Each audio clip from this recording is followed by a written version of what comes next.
회당장 야이로라는 사람의 12살 난 어린 딸이 병으로 죽어가고 있었습니다. 그래서 회당장이 예수님을 찾아왔어요. 그래서 예수님 앞에 엎드려서 간곡하게 부탁을 했습니다. 예수님, 저희 집에 가셔서 딸아이의 몸에 손을 얹고 기도해 주시면 내 아이가 나을 것 같습니다. 자, 이 말씀을 듣고 예수님께서 그 집을 향해서 가고 계셨습니다. 한시가 급한 상황이죠. 그런데 예수님께서 가시는 도중에 우리가 지난주에 봤죠.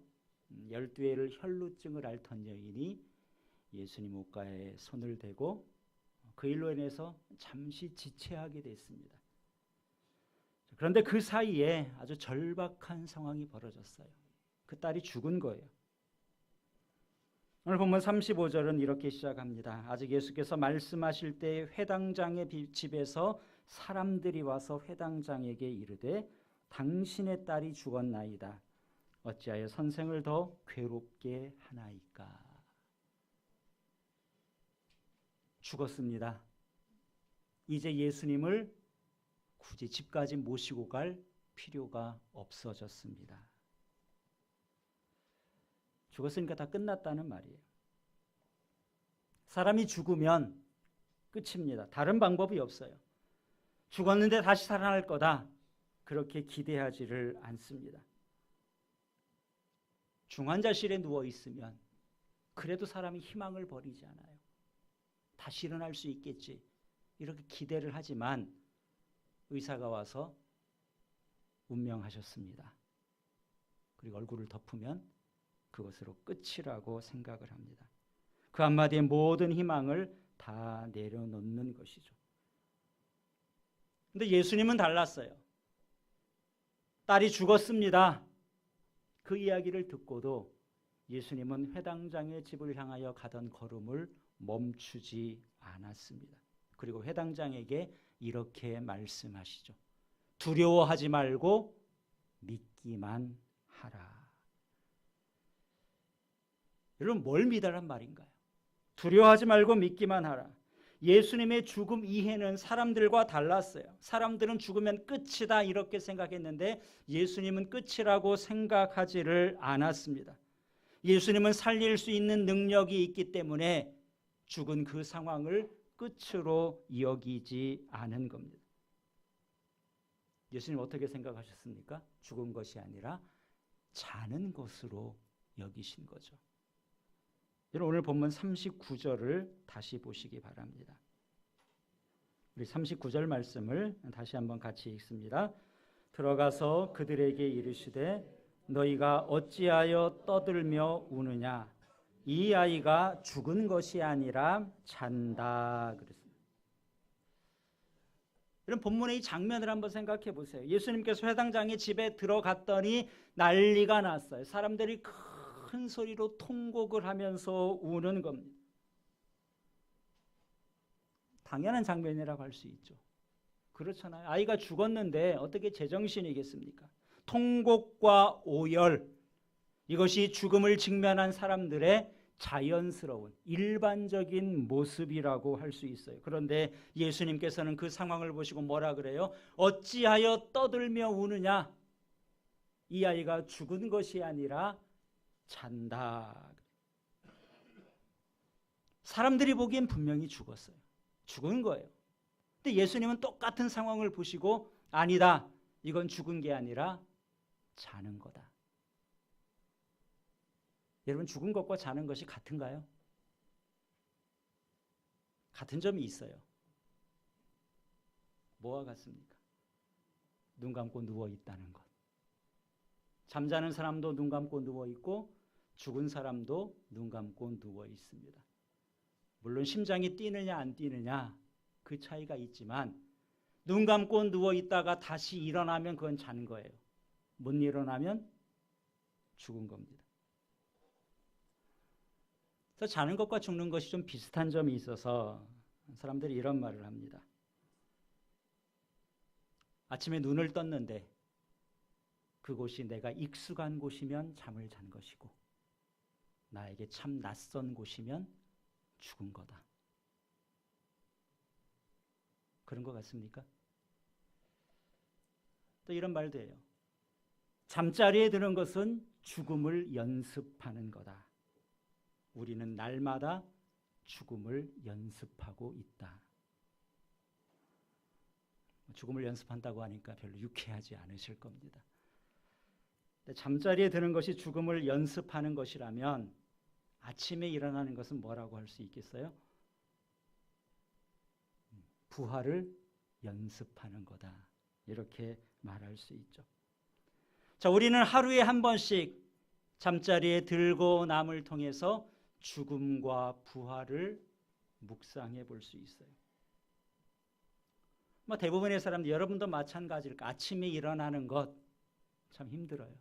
요즘같이 추운 겨울에는 더더욱 아침에 눈 뜨고 일어나서 밖으로 나오는 게 참 싫을 겁니다. 저도 한 새벽기도를 한 30년 가까이 한 것 같은데 여전히 아침에 일어난다는 것은 쉬운 일이 아니에요. 그런데 우리가 좀 생각을 달리하면 좀 더 쉽게, 좀 더 가벼운 마음으로 일어날 수 있어요. 그것은 뭐냐면은 내가 눈을 뜬다, 잠을 깬다 이렇게 생각하지 말고 아침에 눈을 떴을 때 살았구나. 내가 익숙한 곳에서 눈을 다시 떴구나. 살았다 생각하면 아침에 일어나는 것이 싫은 것이 아니라 좀 가벼운 마음으로 좀 힘있게 일어날 수 있을 거예요. 예수님은 이 죽은 소녀를 자는 것으로 이해했습니다. 그래서 소녀가 누워있는 그곳에 가서 소녀의 손을 잡고 달리다 굼 그러세요. 예수님은 그 당시에 일상 언어로 아람어라는 언어를 사용했는데 아람어로 이 달리다 굼은 소녀야 일어나라 이런 뜻입니다. 특별한 말이 아니라 이 당시에 사람들이 아이들을 아침에 깨울 때 일상적으로 하는 말이에요. 여러분 아침에 자녀들 어떻게 깨우십니까? 이불을 확 제끼시나요? 그렇게 하진 않겠죠. 얘야 일어나야지. 밥 먹고 학교 가야지. 이런 일상적인 언어라고 보시면 돼요. 손을 잡고 잠자는 아이를 깨우는 것처럼 달리다고 일어나라 이렇게 말씀하세요. 그랬더니 소녀가 마치 잠을 자던 아이처럼 일어났습니다. 못 일어났으면 죽은 건데 일어났으니까 그것은 잔 것이 아닌가요? 예수님께서 죽은 소녀를 다시 살리셨어요. 마치 잠자는 자를 깨운 것처럼 살리셨습니다. 민수기 19장에 보면 사람의 시체를 만진 자는 7일 동안 부정하다 그랬어요. 죽은 자의 부정함이 산 자에게 그대로 옮겨지기 때문에 시체를 만지면 7일 동안 부정하다 그랬어요. 지난주에 혈루병 앓던 여인도 사람들과 접촉을 금했다고 했죠. 그런데 예수님께서 이 소녀의 손을 잡았을 때는 예수님이 부정해진 것이 아니라 예수님이 가지고 있는 그 생명의 능력이 이 죽은 소녀를 다시 살린 거예요. 예수님이 생명의 주인 되시기 때문입니다. 세상에 죽음보다 강한 게 없습니다.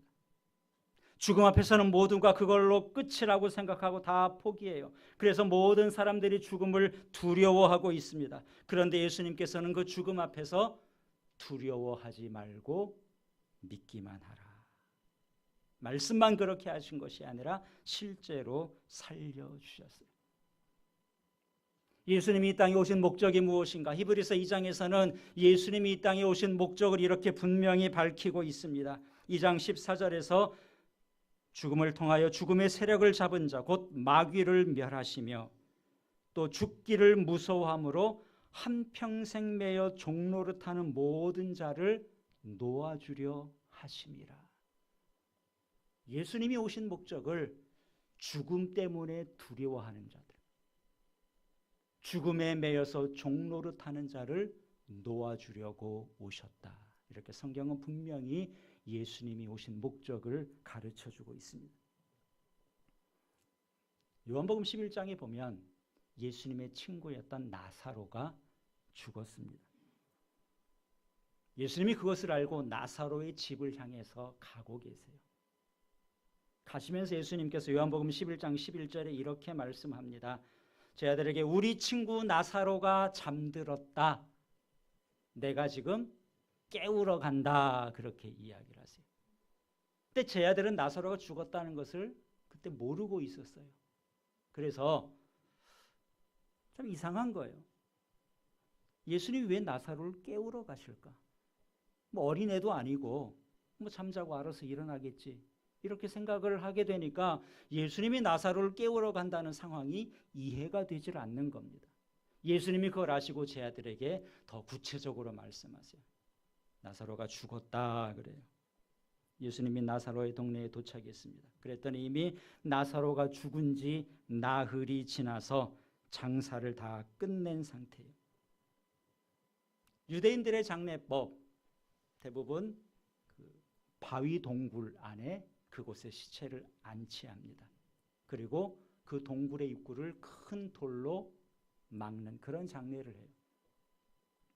예수님께서 그 나사로가 묻혀 있는 그 동굴 문 앞에 서셨습니다. 그리고 사람들에게 그 돌을 치워라. 동굴 문을 여신 거예요. 예수님 들어가지 않습니다. 밖에서 큰 소리로 부르셨어요. 나사로야 나와라 그래요. 마치 친구를 만나러 가서 집 앞에 가서 그 친구를 부르는 것처럼. 여러분 어려서 뭐 친구들 집에 가서 많이 부르지 않았어요? 누구야 놀자 그러면서 불러내서 놀았을 거예요. 그때는 뭐 공부하자고 부른 기억은 없고 늘 놀자 그러면서 불렀는데 예수님 그렇게 가서 마치 친구의 집에 찾아가신 것처럼 나사로를 불렀습니다. 그 말을 듣고 나사로는 마치 집 안에 있다 아무 일 없는 것처럼 무덤 밖으로 나와서 예수님을 만나게 되죠. 생명의 주인 되신 예수님 앞에는 삶과 죽음의 경계가 더 이상 존재하지 않는 겁니다. 예수님께서 나사로를 살리기 전에 먼저 그의 여동생이었던 마리아와 마르다를 만나서 이렇게 말씀하셨습니다.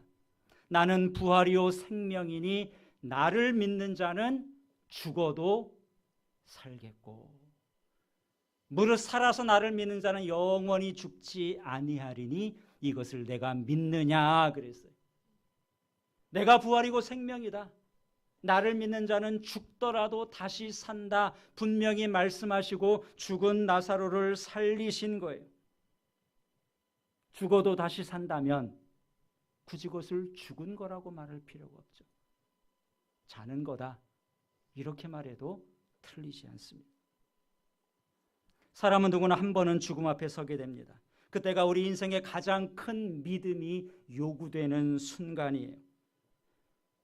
그때 내가 두려워할 것인가 아니면 믿음으로 죽음을 대할 것인가? 여러분 어떻습니까?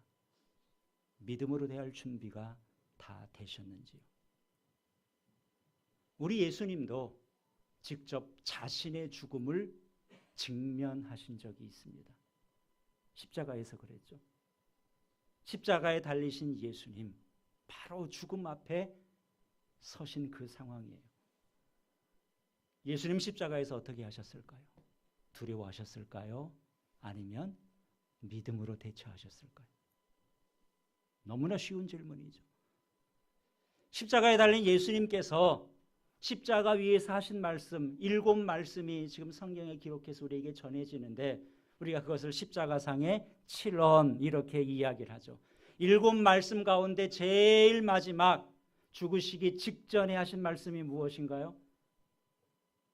아버지, 내 영혼을 아버지의 손에 부탁합니다. 제일 마지막에 예수님께서 하신 말씀인데 이 말씀은 바로 유대인들이 잠잘 때 하는 잠자리 기도문입니다. 유대인들은 잠잘 때 다윗의 시편 31편 5절 말씀 내가 나의 영을 주의 손에 부탁하나이다. 이 말씀을 가지고 잠잘 때 기도를 드렸다고 해요. 아마 예수님도 어렸을 때부터 어머니 마리아가 이제 자야지 우리 같이 기도하고 자자 그리고 예수님의 손을 잡고 오늘 밤 내 영혼을 하나님 손에 부탁합니다. 이렇게 기도를 가르쳐 주셨을 거예요. 예수님도 어려서부터 밤에 주무실 때는 그 기도를 하고 주무셨을 거예요. 그랬던 예수님께서 죽음 앞에 서셨습니다. 예수님께서 십자가에서 죽으시기 직전에 마지막 기도가 무엇인가? 늘 밤마다 잠자리에 들 때 기도하셨던 것처럼 내 영혼을 아버지 손에 부탁합니다. 한 가지 유대인들의 취침 기도와 예수님의 기도가 다른 점이 있다면 예수님은 하나님을 일컬어 아버지 이렇게 불렀어요. 아버지, 내 영혼을 아버지 손에 부탁합니다. 아버지께서 그 부탁을 들으셨습니다. 그 부탁을 들으셔서 예수님의 영혼을 받으셔서 다시 부활로 돌려주시죠. 부활은 하나님의 선물이에요. 아버지 손에 생명을 맡긴 그 아들에게 아버지께서 주신 선물이 바로 부활입니다. 예수님의 부활, 이것은 예수님에게만 주신 선물이 아니라 우리에게도 주신 선물이에요. 주님의 부활은 장차 우리도 예수님처럼 다시 일어나게 될 것을 보여주시는 하나의 샘플입니다. 그래서 고린도전서 15장 20절에 이렇게 말씀합니다. 그리스도께서 죽은 자 가운데서 다시 살아나사 잠자는 자들의 첫 열매가 되셨도다. 예수님께서 잠자는 자, 죽은 자 가운데서 처음 일어나셔서 영광의 몸으로 처음 부활하셔서 우리도 장차 그와 같이 다시 일어나게 될 것을 보여주시는 첫 열매, 시제품, 샘플이 됐다는 거예요. 예수님이 하신 것처럼 우리도 그와 같이 다시 일어나게 될 것이라는 겁니다. 여러분은 죽음을 어떻게 이해하고 있습니까? 세상은 여전히 죽으면 끝이라고 생각해요. 지금도 인간을 가장 두렵게 하는 것이 죽음입니다. 죽음을 피할 수 있다면 좋겠지만 어느 누구도 죽음을 피할 사람은 없습니다. 그리고 인간은 스스로 죽음이라는 것이 끝이라는 인간 스스로의 한계를 정해놓고 그 이상을 기대하지 않는 것이죠. 예수님이 그 소녀를 향해서 죽은 것이 아니라 잔다 이렇게 말씀하니까 주변에 있던 사람들의 반응이 어떠했죠? 오늘 성경에 보면은 비웃었다 그랬어요. 예수님께서 그 말씀을 하셨음에도 사람들은 비웃고 통과가던 그 통곡을 멈추지 않았습니다. 그러나 잠시 후에 그들은 놀라운 상황을 목격했죠. 죽었던 아이가 다시 일어나서 걸어 나오는 것을 보게 되는데 여러분 42절을 다시 보시기 바랍니다. 본문 42절 말씀을 같이 읽겠습니다. 소녀가 곧 일어나서 걸으니 나이가 12살이라 사람들이 곧 크게 놀라고 놀라거늘. 진짜로 걸어 나오니까 놀라고 놀랐다 그랬어요. 이 소녀가 눈을 뜨고 일어난 것처럼 예수님께서 부활하신 것처럼 장차 우리도 일어나서 걸어 나올 거예요. 그때 놀라는 자들도 있겠죠. 누가 놀라겠습니까? 여러분 놀라면 안 돼요. 당연한 거니까.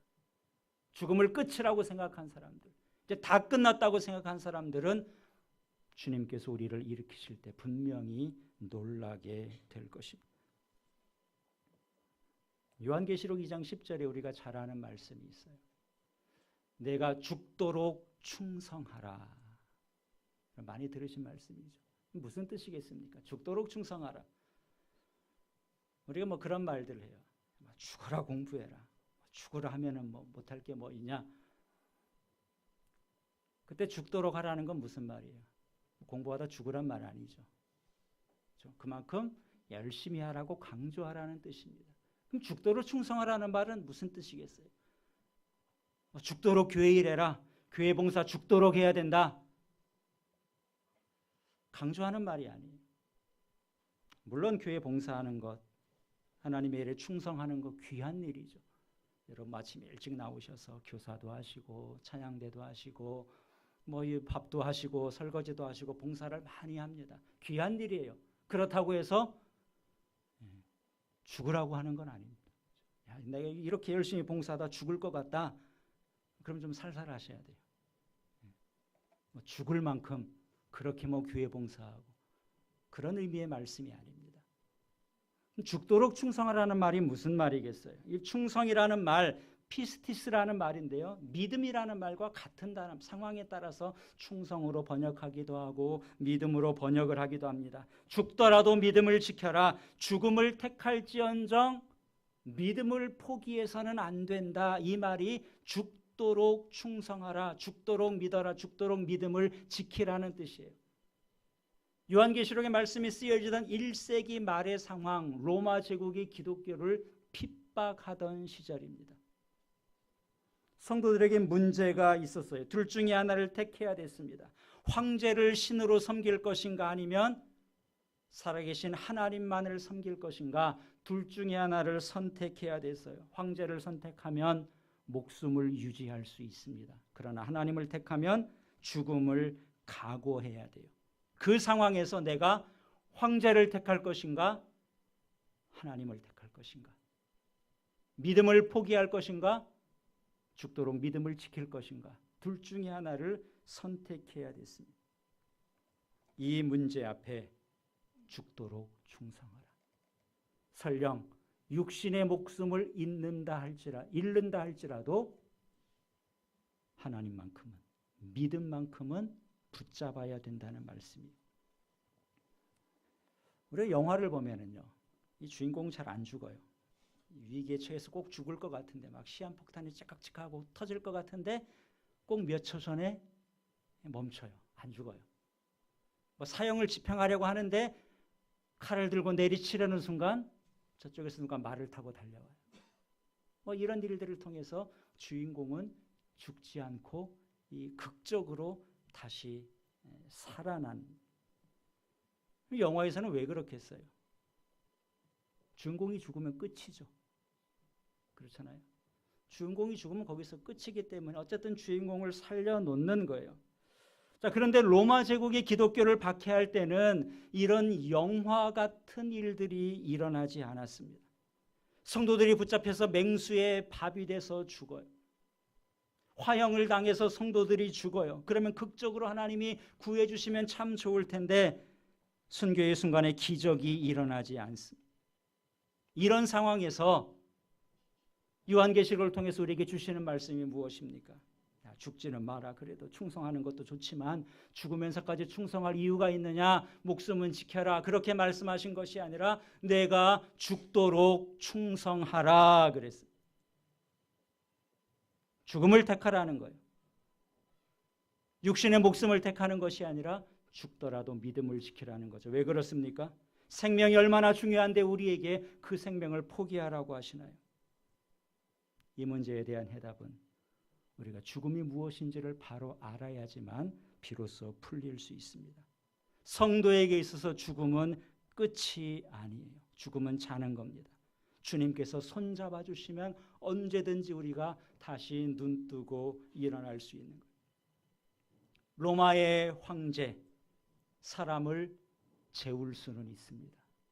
그러나 황제는 자는 사람을 다시 깨울 능력이 없어요. 죽음에서 깨우시는 분은 오직 주님이시죠. 황제에게 충성하면 육신의 생명은 좀 더 오래 유지할 수 있겠지만 황제가 영원한 생명, 영적인 생명을 보장해 주지 못합니다. 그걸로 끝이에요. 그러나 하나님께 충성하면 이 세상에서는 우리가 좀 일찍 잠든다 할지라도 하나님께서 다시금 우리를 일으켜 주시고 영원한 생명을 주신다는 거죠. 그렇기 때문에 그 둘 사이에 놓였을 때 너희들이 선택해야 될 것은 죽도록 충성하라. 하나님에 대한 충성, 그 믿음을 지키는 것이 정말 가치 있는 것이고 영원한 생명을 누리는 비결이라는 겁니다. 그래서 교회 역사를 보면은 초대교회만이 아니라 우리나라에도 초창기에 순교한 사람들이 많이 있습니다. 순교하기 직전에 특별한 일이 있어서 그들이 다시 살았다. 그런 경우도 없지는 않지만 대부분은 순교를 했어요. 그럼에도 그들이 죽도록 충성한 이유가 무엇인가요? 다름이 아니라 오늘 본문의 예수님처럼 죽음을 이해했기 때문에, 죽음이 끝이라고 생각했다면 자기 생명을 내놓을 사람이 없습니다. 예수님처럼 죽음을 이해했기 때문에 기꺼이 죽도록 충성할 수 있었던 것이죠. 죽음은 마침표가 아닙니다. 뭐라고 해야 될까요? 죽음은 쉼표예요.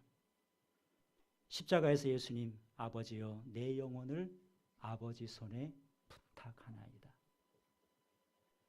예수님이 하나님을 아버지라고 불렀는데 오늘 우리는 어떻습니까? 오늘 우리 모든 성도들은 예수님과 동일하게 하나님을 아버지 이렇게 부르는 자들이에요. 이게 믿음입니다.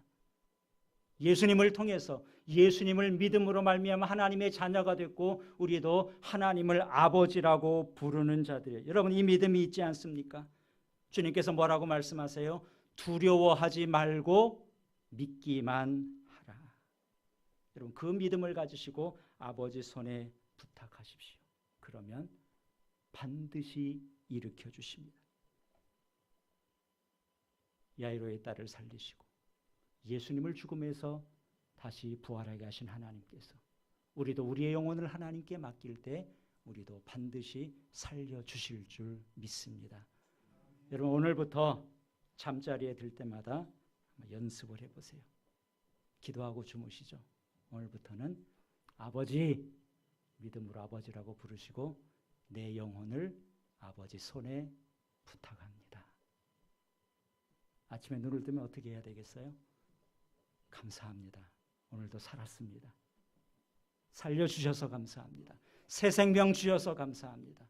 오늘도 주님 주신 생명으로 하루를 열심히 살겠습니다. 여러분 믿음이 있으면 죽음은 쉼표입니다.